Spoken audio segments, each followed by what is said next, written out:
Mga katrops, welcome back ulit kayo sa aking channel Sports React PH at ngayon na ay pag-uusapan natin ang balitang maglalaban na daw sina Stephen Curry at Kyrie Irving sa one-on-one tournament. Pag-uusapan na rin nga natin ngayon dito sa ating panibagong video ang balitang pagpirma pa ng Los Angeles Lakers ng bagong player.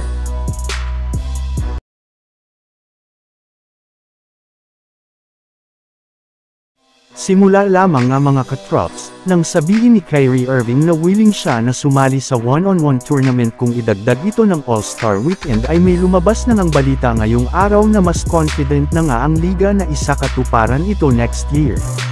Sa katunayan, tinutulak na nga po ngayon ng NBA ang ideya na pagkakaroon dito ng $1 million na papremyo kung sino man ang mananalo sa kanilang gagawing bagong event. At isang NBA analyst, mas magiging excited nga daw po ito kung sisimulan ng liga ang ganitong klaseng kompetisyon sa magiging one-on-one ni Stephen Curry at Kyrie Irving.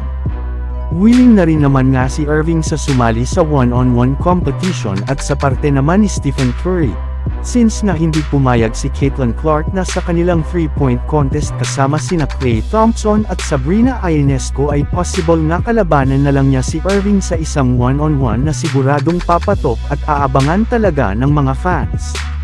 Maaari rin naman nga na ito na ang magsalba sa NBA ratings pagdating sa All-Star Weekend. Samantala pumunta naman tayo sa ating sunod na pag-uusapan ngayon sa balitang pagpirma pa ng Los Angeles Lakers ng bagong player. Kagaya nga mga katrops, nang napag-usapan natin, plano pa nga ng general manager ng Lakers na si Rob Pelinka na sunod na tanggalin sa kanilang lineup ang isa pa nilang player na either si Cam Reddish o di kaya'y si Markieff Morris sa mga susunod na araw. At ayon nga sa ibinulgar ng isang NBA insider, isang bagong shooting guard na daw ang pinaka-target nila na makuha sa loob ng free agency market o kung hindi naman ay sa loob ng buyout market. Ibig sabihin, wala na nga talagang pag-asa pa si Dwight Howard na makabalik sa Lakers since isang guard na lamang nga ang binabalakan nilang kunin. At dahil nga sa lumabas na balitang ito ay suggest na nga ng mga fans na kunin na lamang nga daw pong muli ng Lakers ang kanilang dating player na si Lonnie Walker IV na mas mapapakinabangan ngayon ng Lakers. Yes, mapapagkatiwalaan pero naman nga ang scoring ability nito since kayang-kaya nga niya na magtala ng malalaking puntos sa kanilang mga laro.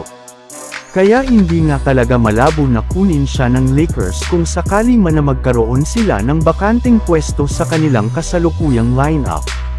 So yun lang nga mga katrops ang handog ko sa inyong storya ngayong araw. Sana nag-enjoy kayo. Please like and subscribe my YouTube channel Sports React PH para sa iba pang storya at update patungkol sa NBA. Kita-kits muli sa ating susunod na video.